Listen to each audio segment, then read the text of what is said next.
Huh? It wasn't this stuff. I can't. It wasn't this. It was this. It was the multi-streaming platform. There we go. We're good. Okay. Do we know how we're going to prevent that next week? Okay. Yes. That is what I want. Hi.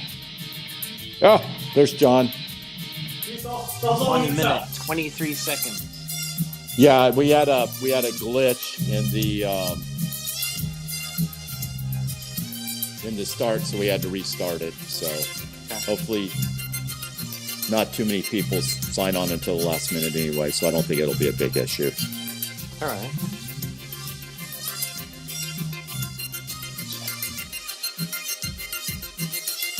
So it'll go right into, I pre-recorded. There's probably about 14 minutes worth of stuff before we'll go on together. So you can just kick back and relax while that's rolling, and you should be able to see the show. Is it best if I use this? It's probably best if you use the earpiece. Yes. Okay. Good sound. Can you hear me? I hear you pretty good. Okay, cool. Your the video feed is a little. Can you see his video feed, Sean? I can see it. It's like very jerky. It is. So good last time. What's that? So good last time. Yeah, then it was just a little pixelated, but now it's.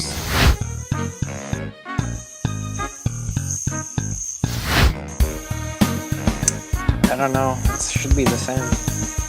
Okay, now I think it's not as bad as before. Yeah. Okay. Just a little bit of a lag there. Not too bad. Yours is Hey fuzzy. everyone, welcome that's back better to now, I think. YoYo Talk. We had a fantastic show last week. If you didn't catch it, we had the amazing Bob Rule visit us. You can check out the episode on Facebook's Doc Lucky YoYo Talk, or you can check it out on our YouTube channel, Doc Lucky's YoYo Talk. We stockpile all the old episodes there, so if you have a rainy day with nothing to do, and that special little stash you keep in the back of the sock drawer is all used up, go on and binge watch some Doc Lucky's YoYo Talk episodes. Some are very surreal. And speaking of surreal, this week we have a special guest, and I know it is an incredibly hard act to follow with last week's interview with the incredible Bob Rule, but I think we have a visitor that can meet that challenge head on. Our guest this week is a one-word name guest. Much like Madonna or Bono, all you need to know is one name, Higby. And everybody in the yo-yo world knows who you are talking about. Not only is Higby a professional yo-yo entertainer, Guinness World Record holder, and a past professional demonstrator, but he would have to be, I would consider anyway, the resident artist for the yo-yo community over the last quarter century. I believe he has produced over 1,000 pieces of artwork, John, and that is truly amazing. And almost all of that art is yo-yo related. I doubt there is a collector out there that does not have a piece of Higby yo-yo art in their collection. And if they don't, how could they call themselves a yo-yo collector anyway? So that's what's in store for us in just a few minutes. We will be having John in person, so think about your dark, burning questions. And yes, John has said the darker, the better. And go on and post them right now so we can get them in the queue and have them ready to go when John comes on live with us here in a few minutes. Of course, in addition to having John, we'll be having our lightning round quiz, a very interesting prize package for that quiz. All right, cool. And our contest for the grand prize package near the end of the show. Says we're talking over the recording, what's Sean. in there right now. So let's take a look at what you'll be playing for later in the show. We have an interesting prize package for this evening. So let's take a look and see what we have. Here is a zombie cause dictionary. Your survival may depend upon having this in your library. There's a Lucky's Collector's Guide to 20th Century Yo-Yos, and of course yo-yos associated with each of the books. The Silent Blade yo-yo from the zombie cause characters, and the Doc Lucky yo-yo. Here is a Royal Champion box. This is highly overpriced, usually when on eBay, but not so overpriced tonight for you guys because you can win it for free by answering the correct questions. There's a Chicago Twister from the 60s, that's a top, and there is a Hummingbird yo-yo. That is a very nice find there on the card. That's one of the laminates. Here we have a Duncan Yellow Seal yo-yo with the Yo-Yo Man, and actually the seal's not in that bad a shape, so that's a highly, highly collectible yo-yo. We've got a Ninja Turtles yo-yo from Spectra Star, and here is a RB2 yo-yo. RB2s, I believe as I recall, were used by Jennifer Baybrook when she won the World Championships back in the day. So very nice 20-year-old yo-yo still in the package. And this is a Pez promo yo-yo for the Pez little candy dispenser company. Little known fact, if you stroke this gently, it will release a secret compartment that has a little piece of crack cocaine shaped like a Pez. Now, if you'll film yourself doing this and send it to me, I would appreciate it. Off to the left there, we have a genuine Russell Yo-Yo string pack. This is a fairly rare pack because it is from Spain. There's a little sticker on it that says 1990, which I believe represents the value of this string pack of $1,990, but it may just be the year that the string pack was released. You decide. And let's see what else we've got here. We've got a Royal string pack. That's one of the more rare string packs of the Royal Yo-Yo Company. Mountain Lion yo-yo, Iron Giant yo-yo. We've got another Spectra Star there. Little OTC, Tin Snowman yo-yo, missing his right eye, which is a little bit creepy. Here is Duncan Yo-Yo Champion Patch, Coca-Cola yo-yo, and look at this. This is a yo-yo, looks like was created by John Higbee. This is very cool, and John Higbee will be the guest later on the show, so we will find out for sure once and for all whether this was a John Higbee creation or some kind of weird Chinese knockoff. So we are now at the point where we need to find out what the value of this prize package for this week is. So let's do our calculations.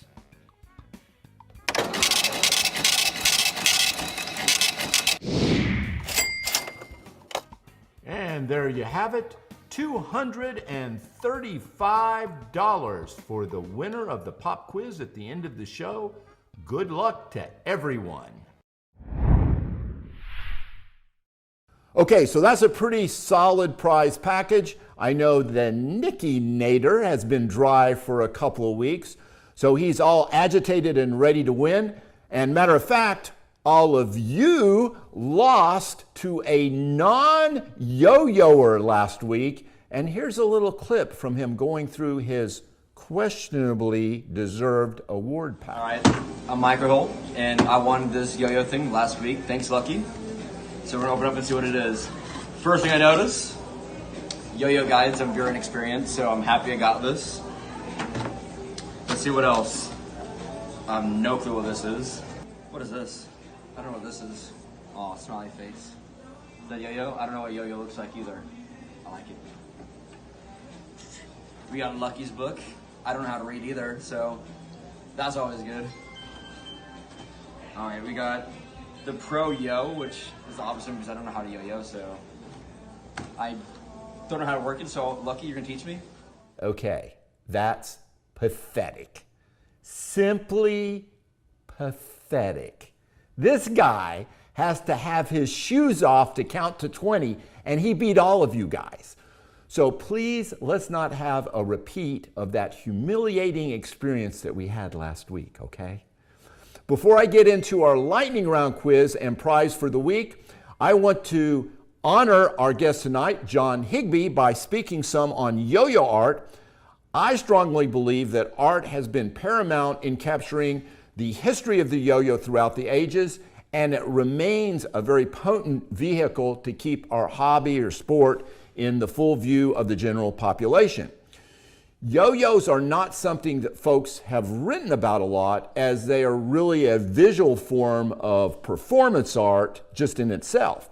So if you go back to the earliest references of the yo-yo, you'll see most of these are artistic, not written documentation. For instance, the skeleton playing yo-yo on the vase that I talked about in the history of the yo-yo in episode 17.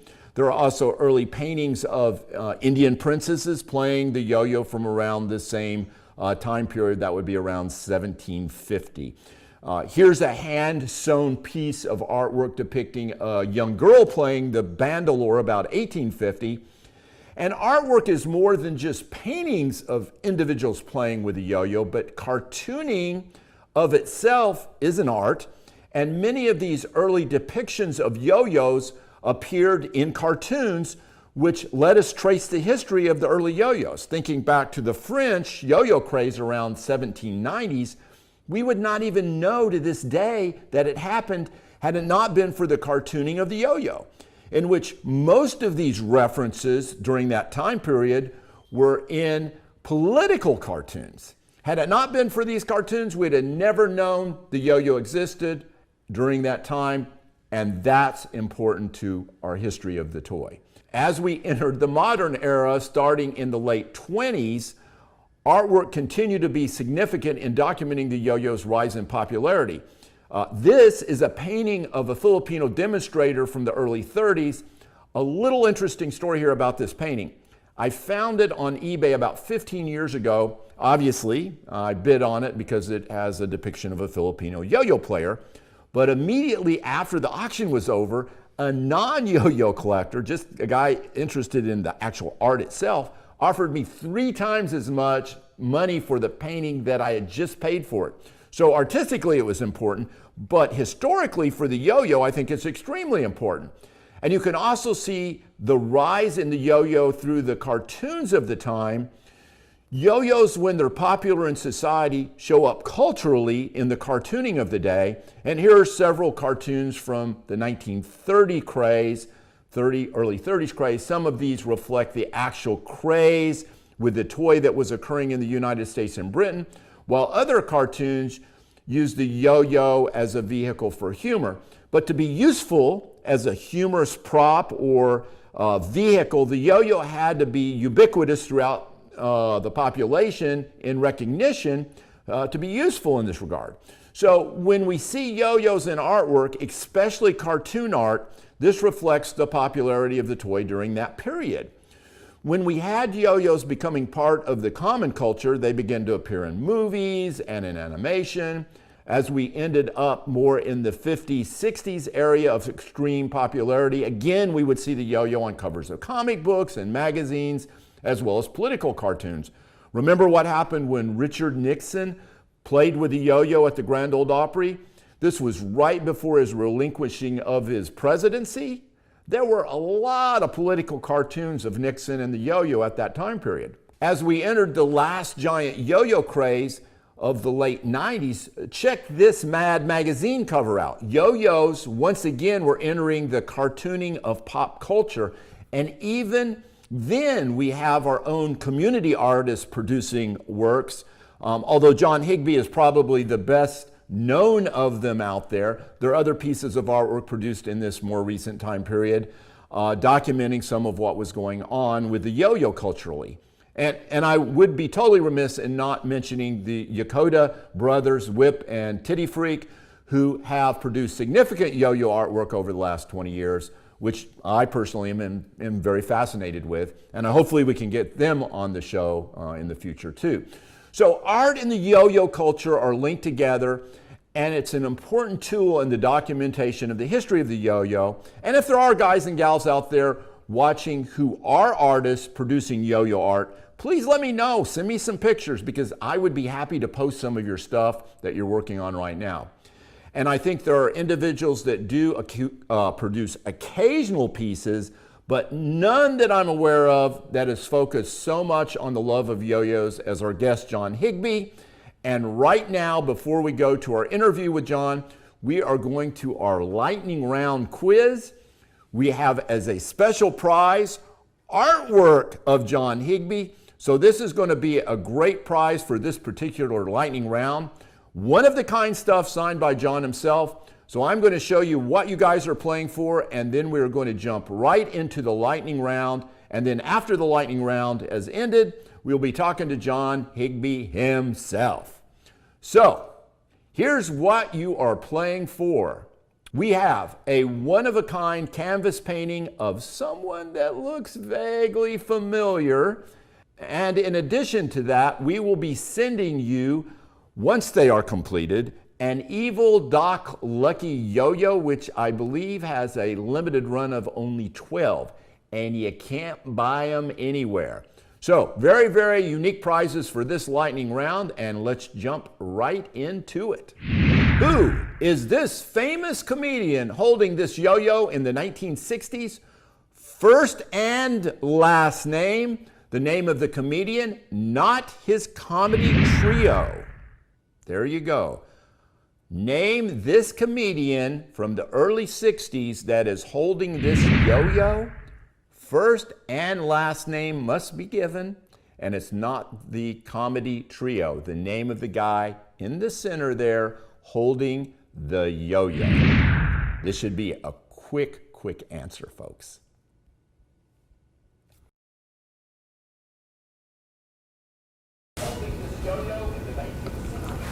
Okay, we're still waiting for that answer to come in. I know it's going to be a quick one because this guy is very recognizable. Just looking for those answers. I imagine the first one that comes in is going to be the winner. We've got one that did. One that didn't. All right, Sean is... They're close, but no dice. He says close but no Cupid doll. So I can't see him right now. So you got to spell it properly. We got one. Got one. Who? From right here, it looks like it's Tim Simcoe. Tim Simcoe. Okay, now Tim has a history of getting shut down after we check the time code. But assuming that's right, we will check the time code. Tim got the answer. It's okay for me to say what it is, right, Sean? What? Sean, I can give the answer? Yes. It's Mo Howard of the Three Stooges. That picture was taken in the early 60s. It was in a Duncan newsletter. So very good job to Tim Simcoe, a multi-winner on our show. And he's got some really cool artwork. So let's just jump right into John Higbee. Can we bring him on up here, Sean? What? Yeah?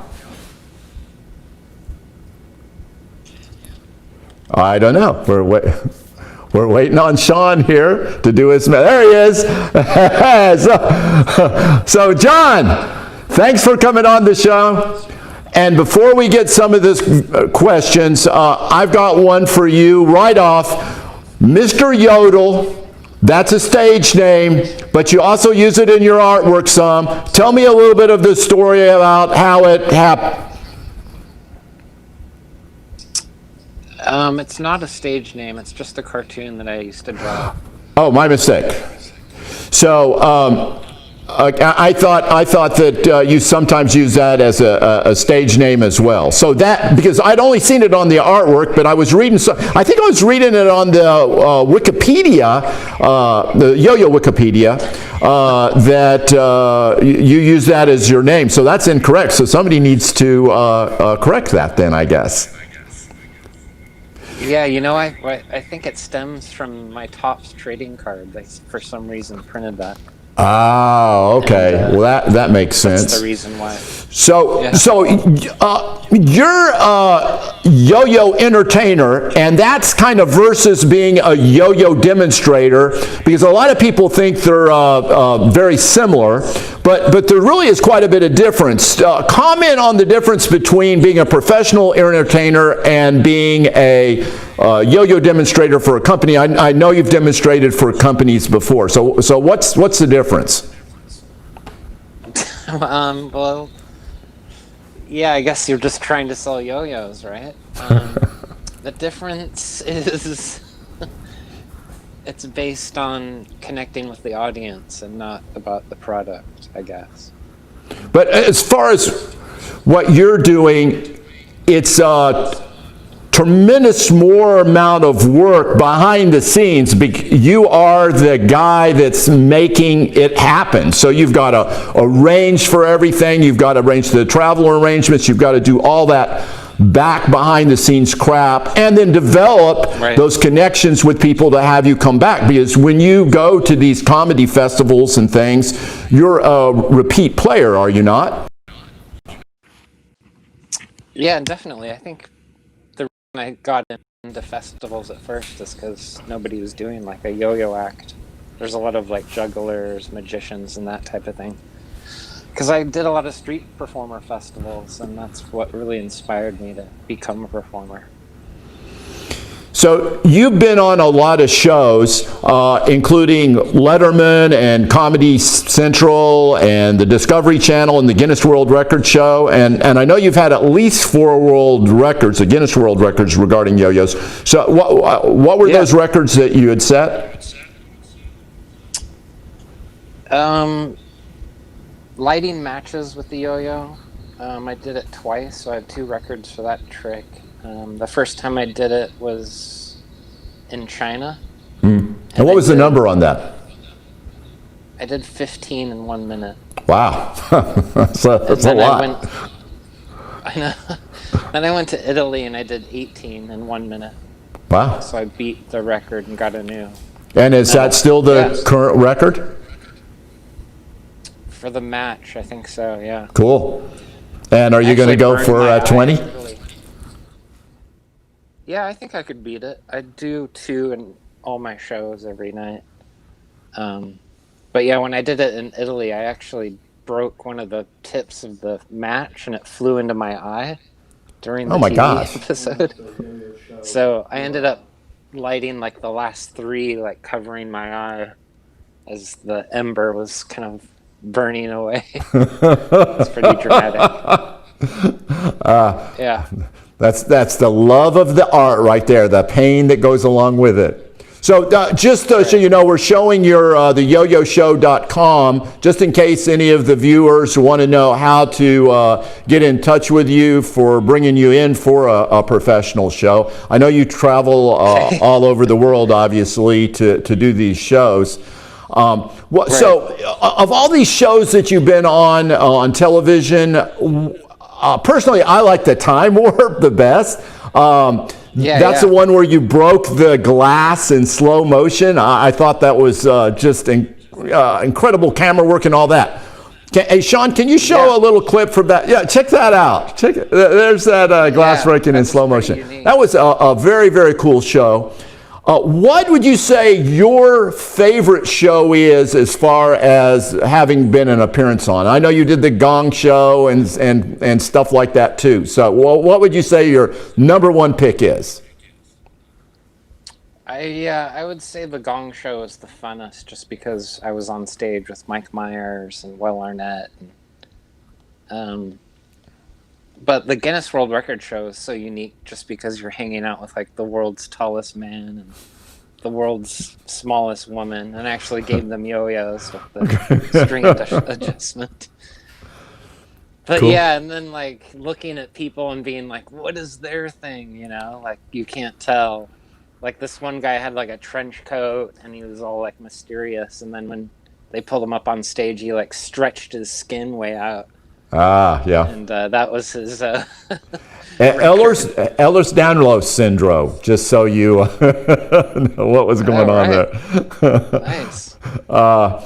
So you did kind of a labor of love just recently when you did a cartoon animation. It was a paper animation of a couple of the Tame Impala songs. And do we got a little clip from that, I think, Sean. Can you show that? And so tell me about the video. And you actually know the lead singer, and I think maybe performed for him backstage, right? Yeah, I actually gave them a yo-yo when I saw them in like the Tame Impala. 2012. Sorry, Yeah, I was getting Sean to cue City. that up. There you go. Oh, nice. Yeah, I saw them in New York City, and I passed a yo-yo to them that made it to them backstage, and they posted it on their Instagram. Cool. And just over the years, I made friends with them, but they've always just given me tickets to the show. I've been backstage, and I got to do a yo-yo show for them. So that 2 was years ago. pretty impressive. They got to meet John Higbee. That's right. No, I was funny because I was telling my son about it. I honestly had never heard of the group, and he's a big fan. And he was so impressed that you had met them, and he saw your video and thought both of the videos and thought they were very cool. And how many pieces of art did it require for those videos? It was some humongous number, wasn't it? Yeah, I just kind of estimated about 1,000 paper drawings that are Wow. cut. That's But amazing. Yeah, I don't use any computer effects. It's all just pictures on my phone. So anyway, we've listed yeah. a link to that video. So make sure you guys that are watching check it out. It's definitely a very cool video, and much better with the music's playing too. So now you had also Yeah, I'm trying to do the mentioned whole record. you've got. Well, let's see. You've been doing this for like a quarter of a century, so you've done over 1,000 pieces of artwork. And you're still producing them, so people can still buy them, and they're on bigyoyoart.com, right? Yeah, sure.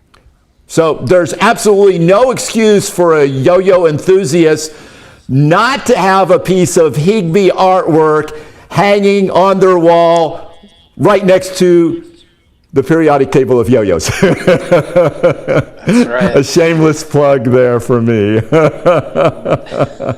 So there's some good, nice Higbee artwork there.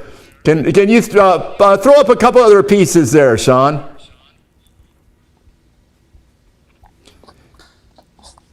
All right, Sean's looking for some other. Oh, okay, there's some other stuff. Oh, that was a picture from one of the world champions. I think that was the year you may have won the AP World Championships. Was that the year you won? You're dressed in an ice cream kind of outfit. That was actually the year after. A year after. Okay, so you were already the world champion. Okay, great. Yes, sir. So now, were you making a children's book or something at one point in time? What happened with that? Yeah, I finished it, and I've just had trouble with getting the coloring right. Oh, okay. Since I did all original canvas paintings, it's just been a pickle, like making it look the way I want it to. So it's just taking longer than I thought, but it is done. Oh, fantastic. Probably by the end of the year, it will be in my hands and printed. All right. Well, that's something for everybody to look forward to. And when you started playing the yo-yo, who was your mentor or the first person you would say that was a professional yo-yo player that might have influenced you some? Well, my grandpa got me into it, and then I'd say Tommy Smothers at first, because I saw like his video. Sure. And then I guess Tom Kuhn really kind of kicked in once I discovered the Silver Bullet. I saved up for the Silver Bullet 2 in high school, and that changed everything once I got my hands on that. That changed a lot for a lot of people. Yeah. Actually, when I was 19, I took a train to San Francisco and met up with him. Oh, cool. Yeah. So good guy. Still, he's on our hit list for trying to get on the show. So hopefully one day.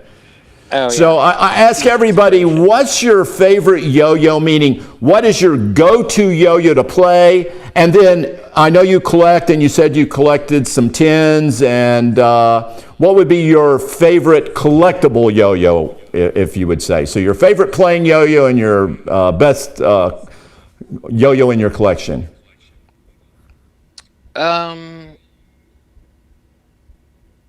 I guess my favorite has been, for the past few years, the yo-yo that Jensen and Charles made called the Grail. I'm sorry, what's called? The Grail by Grail. Jensen Okay, I'm Kim. not sure I have one of those. What Yeah, year was just that? because What year was that made? I think 4 years ago. Oh, okay, cool. But Jensen won the World Yo-Yo contest, and I had known him since he was a kid, so Ah, okay. just kind of cool to, I don't know, I just like it. It's like two bowls, basically. And what would be your favorite yo-yo in your collection of yo-yos? Well, the one my grandpa gave me, I brought it. Ah, okay, great. Original Duncan. Let's see that. It's the plastic. Is that a tournament? Tournament. Yeah. Okay. And Cool. I actually found, this is what he actually gave me. So this is like 1986, but this yo-yo is definitely older. Oh yeah. Yeah. There it is in package. Very nice. So he had this. He had it like in his attic. No kidding. And Did he have it in the package? Yeah. Well, that's amazing. I found one in the package just because I remember, but this is the original. That's great. That's what got me started. Well, how about that? Still plays old legit, like it loops. metal Amazing. fixed axle yo-yo. Certainly I love the, yeah, I didn't love need to these do two binds with that one. Oh, nice. Sweet. The Duncan Rainbow. Yeah. Very nice. Early 30s. One of the tin whistlers. Very cool. That's a pretty cool. rare one there. What else you got there? Oh, the pinwheel. Yeah. The art is just incredible. Yeah, I know. These are the only I ones love those really early tin yo-yos as well. I think they're just amazing as far as the artwork that they put on them. This one's pretty unique, the colors. Oh, yeah, the black and white. Yeah, that's also incredibly rare. Those black and whites are super rare. Well, cool. And this, of course. Yeah, that's the second series of the tin, but again, that's the Starburst, I believe. There's the Flores. Ah, nice. Hey, we got a better picture. I think you sent me a flash that one up there. Yeah, there you go. So that means that John is a Jedi yo-yo collector because he does have a Flores yo-yo. So just in case you were wondering what makes you a Jedi yo-yo collector, that is it. That is the sign of a Jedi yo-yo collector. So anyway. My friend scored 4 of them on eBay, and he gave me one. Oh, well, that's nice. That's cool. Yeah. So anyway, John, thanks for coming on the show. I want to remind everybody to check out his website. He's got some great artwork for sale, and it's at bigyoyoart.com. And I'll repeat, bigyoyoart.com. And if you know someone that needs a professional entertainer, there you go. There's one of his, I guess, characters from his show or something. Make sure you go to the YoYoShow.com, and John will be happy to come and perform for you for a prize. And now I know everybody is ready to win some prizes again. We do not want a repeat of 2 weeks ago, and I think I would rather even have the Nickinator win over Mike the non-yo-yoer. So let's jump right into our big pop quiz for the evening and the grand prize. And you all know what you're playing for. So here we go.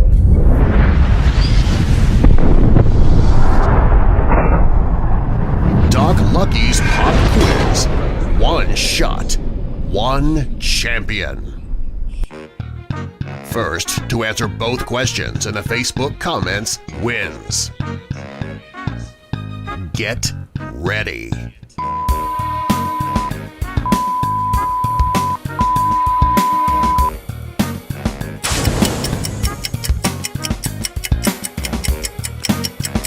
What was the first yo-yo produced by H-Spin?